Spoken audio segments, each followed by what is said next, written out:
आयुष्मान खुराना हमेशा की तरह एक दफा फिर अपनी परफॉर्मेंस के साथ शॉक करने जा रहे हैं। ड्रीम गर्ल 2 में पूजा अब सिर्फ ऑडियो कॉल्स पर लोगों को फंसाने की बजाय इस दफा अपनी हॉट लुक के साथ न सिर्फ लड़के फंसाती हुई नजर आएंगी बल्कि बाकायदा शादी भी करने जा रही हैं। यानी आयुष्मान पूजा के रोल में एक लड़के से शादी करते हुए भी दिखाई देंगे और वो लड़का ड्रीम गर्ल 1 में महेंद्र का किरदार निभाने वाले अभिषेक बैनर्जी हैं। अब अभिषेक वो अकेले एक्टर नहीं है जिन्हें ड्रीम गर्ल के पहले पार्ट में भी देखा गया। सबसे पहले तो आयुष्मान के साथ उनके फादर का किरदार निभाने वाले अन्नू कपूर और उनके friend Manjot Singh dream girl के पार्ट 2 में तो होंगे ही, लेकिन पहले पार्ट में पुलिसमैन का किरदार निभाने वाले विजय राज भी इस दूसरे पार्ट में नजर आएंगे। लेकिन उनका कैरेक्टर पहले पार्ट से बिल्कुल ही मुख्तलिफ लग रहा है क्योंकि dream girl 2 original dream girl का पार्ट 2 है, लेकिन इसका पहले पार्ट से ज्यादा कनेक्शन नहीं है, इसीलिए इसे ड्रीम गर्ल का स्पिरिचुअल सीक्वल कहा गया है, जहाँ कहानी का मेन थीम तो पूजा के गिर्द ही घूमेगा। जैसा कि ओ माय गॉड का पार्ट 2 भी पहले पार्ट का स्पिरिचुअल सीक्वल ही है, लेकिन इस दफा अनन्या पांडे से शादी करने की वजह से आयुष्मान को पूजा बनना पड़ रहा है क्योंकि अनन्या के फादर ये डिमांड रख देते हैं कि अगर 25 लाख बैंक बैलेंस और आयुष्मान खुराना के पास अच्छी नौकरी होगी तब ही मैं अपनी बेटी के साथ उनकी शादी करवाऊंगा।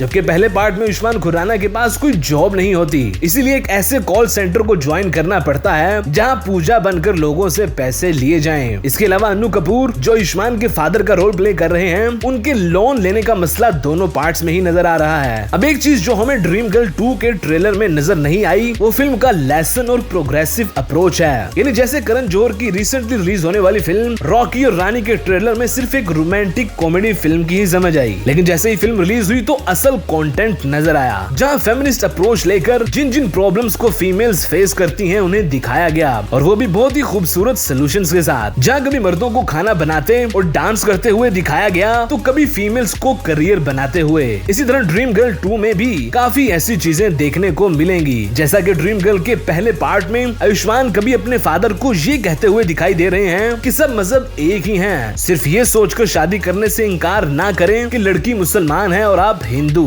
तो कभी आयुष्मान पूजा बनकर अपने कॉलर्स को अपनी मदर्स की रिस्पेक्ट करने का भी कह रहे हैं, और फिर क्लाइमेक्स में कमाल का लेसन भी दिया गया कि जितनी ज्यादा तरक्की हो चुकी है उतना ही लोग एक दूसरे से अब दूर होकर अकेले हो गए हैं और अपने अकेलेपन को खत्म करने के लिए हर किसी को एक पूजा की जरूरत पड़ गई है। इसी तरह ड्रीम गर्ल 2 के ट्रेलर में तो कुछ ऐसा नजर नहीं आया, मगर थिएटर में फिल्म हंसाने के साथ साथ एक अच्छा सबक भी देती हुई नजर आएगी। और जिस तरह 2019 में 36 करोड़ के बजट में बनने वाली फिल्म ड्रीम गर्ल ने 140 करोड़ के करीब बिजनेस किया, इसी तरह ड्रीम गर्ल 2 भी बॉक्स ऑफिस पर कमाल का बिजनेस करती हुई दिखाई देगी क्योंकि कॉमेडी के बादशाह परेश रावल और राजपाल यादव भी ड्रीम गर्ल 2 में अदाकारी करते हुए नजर आएंगे।